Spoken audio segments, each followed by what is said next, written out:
Manifestation বলতে আমরা কি বুঝি, অর্থাৎ হোয়াট ইজ ম্যানিফেস্টেশন? বন্ধুরা, সংক্ষেপে যদি আমরা আলোচনা করতে চাই এই ইন্টারেস্টিং টপিকটার, সোজা বাংলা হচ্ছে যে ইচ্ছে পূরণ রিলেটেড একটা ধ্যান ধারণা আমাদের মধ্যে আসে। অর্থাৎ আমি কিছু একটা পেতে চাই এবং সমস্ত মহাবিশ্ব আমার কাছে সেটা এনে দিতে চায় বা এনে দিতে পারে। এটাই হচ্ছে ম্যানিফেস্টেশনের মূল কথা। একটি ফিল্ম স্টার রিলেটেড উদাহরণ দিই, তাহলে আপনারা খুব সহজেই বুঝতে পারবেন যে হোয়াট ইজ ম্যানিফেস্টেশন এবং ম্যানিফেস্টেশন করে কি পাওয়া যেতে পারে।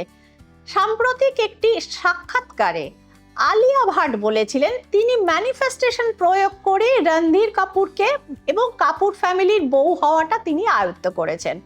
অর্থাৎ তার যে রিলেশনশিপ ছিল যে অমুক পুরুষটিকে আমি আমার জীবন সঙ্গী বা স্বামী হিসেবে পাবো, এবং ইউনিভার্স তার জন্য ঘটনাচক্রে সেই জাল বুনতে শুরু করে এবং অবশেষে তার এবং রণধীর কাপুরের বিয়েটি হয়।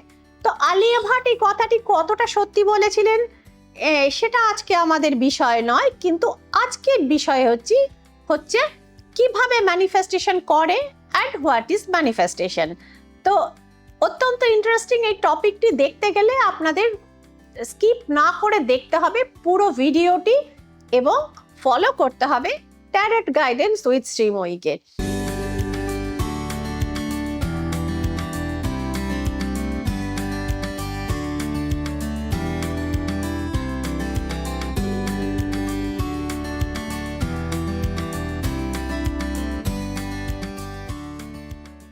আপনি একটি সাধারণ চাকরি করেন, আপনার মনে মনে একটি ইচ্ছে আছে যে আমি যদি কোম্পানির এমডি হতাম, আমি যদি দামি BMW গাড়িটি চড়ে আসতাম, বা আমার যদি মানে ফ্লোরটি একদম সর্বোচ্চ তলায় বা 27 নম্বর তলায় হতো, আমাকে যদি দারোয়ান ঢোকবার আগে এরকম করে সালাম করতে। এগুলো কিন্তু সব কটি আমাদের মনের ইচ্ছে, অর্থাৎ উইশ। এই উইশ ফুলফিলমেন্টটাই হচ্ছে সংক্ষেপে ম্যানিফেস্টেশন। তাহলে কিভাবে শুরু করবেন ম্যানিফেস্টেশন সেটা বরং আরেকটি বলে দিই। বন্ধুরা, টেসলা কোম্পানির নাম জানেন না? এই পৃথিবীতে আজকে এরকম লোক খুব কম আছে, জানেন তো? হ্যাঁ, অবশ্যই জানবেন। তো টেসলার নাম্বারটি হচ্ছে 3, 6 and 9। এই নাম্বারটি একটি সমীকরণ তৈরি করে যে 3, 6 and 9 একটি সুপার কানেক্টিভিটি তৈরি হয় এদের মধ্যে। তো টেসলার যারা মালিক তারা এই সমীকরণ বা এই ম্যানিফেস্টেশনটি জানতেন, এবং খুব সংক্ষেপে সেই ম্যানিফেস্টেশন থিওরিটা আপনাদের জন্য আমি আজকে ভেঙে দিচ্ছি।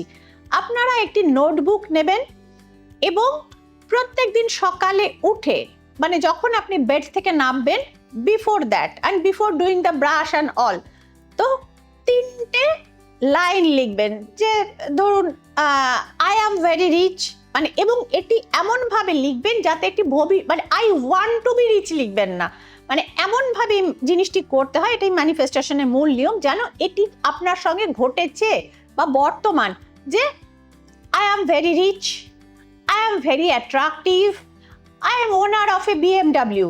এরকম আপনার 3টে উইশ আপনি লিখলেন। বাংলাতেও লিখতে পারেন, ইংলিশেও লিখতে পারেন। ম্যানিফেস্টেশন ইংরেজি শব্দ, মানে আপনাকেও ইংরেজিতেই লিখতে হবে এরকম কোনো মাথা ব্যথা নেই। আপনি আপনার যে কোনো মাতৃভাষাতে সেটি লিখতে পারেন, কারণ ইউনিভার্স তো কোনো ল্যাঙ্গুয়েজ ব্যারিয়ার নেই। সে তো আপনাকে বাঙালির কথা শুনবে না, সে ইংরেজের কথা শুনবে, সে ফ্রেঞ্চের কথা শুনবে না, সে জার্মানের কথা শুনবে, বা আপনি হিন্দিতে বললে শুনবে না, সে তামিলিয়ান ল্যাঙ্গুয়েজটা বুঝবে, এরকম কোনো ব্যাপার না। সমগ্র মহাবিশ্ব হচ্ছে ধ্বনি এবং প্রতিধ্বনির ব্যাপার। তো সুতরাং এইরকম আপনি 3টে উইশ লিখলেন। দেন কামিং টু নাম্বার 6, ধরুন ইভিনিং বা সানসেট হচ্ছে, সেই রকম সময় একটা কসমিক চেঞ্জেস হয় আমাদের প্রকৃতিতে।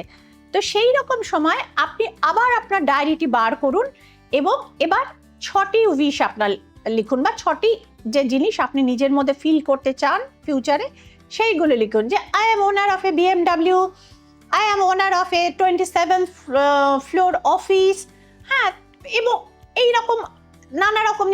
I have a beautiful wife, আপনি যদি মহিলা হন তাহলে লিখুন I have a beautiful husband, হ্যাঁ, আই অ্যাম লাভিং চিলড্রেন্স। তো এইরকম উইশগুলো আপনার 6টা লিখুন। অ্যান্ড দেন যখন আপনি সমস্ত দিনের কাজকর্ম সেরে আপনার অফিস থেকে, বা আপনি যদি হাউস ওয়াইফ হন, গৃহকর্ম সমস্ত সেরে টিভি দেখে আপনি যখন বিছানাতে শুতে যাবেন, আপনি নটি উইশ লিখবেন, নটি এইরকম ধরনের ওয়ার্ড লিখবেন যেটা আপনার ভালো লাগে, এবং সেটা এমনভাবে লিখবেন, জাস্ট আমি সেটা বললাম যে এটা হচ্ছে মানে বর্তমান এই হিসেবে আপনি লিখবেন যে I am owner of $1 billion, এই ধরনের উইশ। এটা অনেকটা বড় হয়ে গেল, বাট দেখুন, স্বপ্ন দেখতে তো দোষ নেই, এবং স্বপ্নে যখন আপনি দেখছেন, স্বপ্নে যখন আপনি পোলাও বানাচ্ছেন, তাতে ঘি ঢালতে কসুর করাটা উচিত নয়। বলে না, পাতা নেই ইউনিভার্স কব কার মানে মিল যায়েঙ্গে ও সার্চ কর দেঙ্গে, মিরাকেল তো হয়, তাই না? তো কখন মিরাকেল হয়ে যাবে আপনার ইচ্ছেটা, সেটা আপনি নিজেও বুঝতে পারবেন না। হ্যাঁ, মিনিমাম একটা টাইম স্প্যান আছে এই প্রক্রিয়াটিকরণ। এরকম তো না জীবনভর আপনি লিখে যাবেন আর আকাশের দিকে তাকিয়ে চুপচাপ বসে থাকবেন, এরকম না।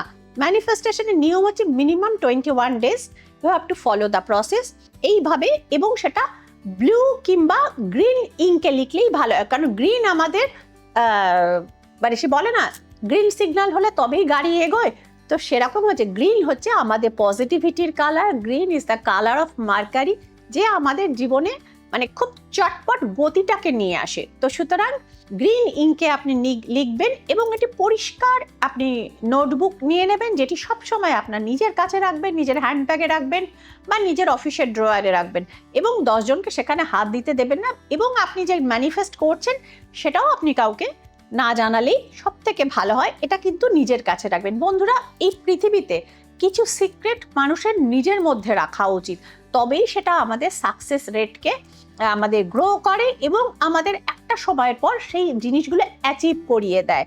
আপনি যদি ধরুন ক্লাসে ফার্স্ট হতে চান, আপনি সবাইকে বলে বেড়ালেন এই আমি ক্লাসে ফার্স্ট হতে চাই, তাই আমি পড়াশোনা করছি, তাই আমি রাত জেগে পড়ছি, তাই আমি রাত জেগে নোট লিখছি, দেখবেন যত ভালো পরীক্ষায় দেন সেটা আর হচ্ছে না। কারণ না কারণ নেগেটিভ উইশ বা কারণ না কারণ ইভিল আইস কিন্তু সেখানে লেগে যায়, এবং আপনার যে সাকসেস রেট সেখান থেকে কাট অফ হয়ে যায়।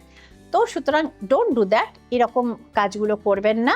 কিছু জিনিস একবারে অ্যাচিভমেন্ট হওয়া না, মানে যতক্ষণ না হচ্ছে নিজের কাছে রাখবেন, সিক্রেটলি রাখবেন, এবং টানা 21 দিন, মিনিমাম 21 দিন এই প্রসেসটি ফলো করুন। দেখুন আপনার ইচ্ছেগুলো, আপনার উইশগুলো একটা সময় ইউনিভার্স আপনাকে দিতে থাকবেন, এবং সারপ্রাইজিংলি দিতে থাকবেন, যে সারপ্রাইজ পেয়ে ইউনিভার্সের থেকে আপনি আশ্চর্য হয়ে যাবেন। এবং হতেও হতে পারে পরে ফিউচারে কখনো না কখনো আলিয়া ভাট যেরকম ভাবে কনফেস করেছিলেন, তিনি ম্যানিফেস্ট করেছিলেন, আপনিও যারা আপনারা বা আপনাদের মধ্যে যারা এই ভিডিওটা দেখছেন, তারাও কখনো না কখনো ম্যানিফেস্ট করে নিজেরা উপকৃত হয়েছেন বা হবেন, এবং একদিন সেটা জানাবেন। আচ্ছা, আপনি কি ম্যানিফেস্ট করেন, বা সিস্টেমগুলো শিখেছেন, বা ম্যানিফেস্ট করে কখনো উপকৃত হয়েছেন? যদি হয়ে থাকেন তাহলে কমেন্টে কিন্তু সেটা লিখবেন, এবং থ্যাংক ইউ ইউনিভার্স কথাটি অবশ্যই লিখবেন। তাহলে বন্ধুরা, আজকের এপিসোড এই পর্যন্তই।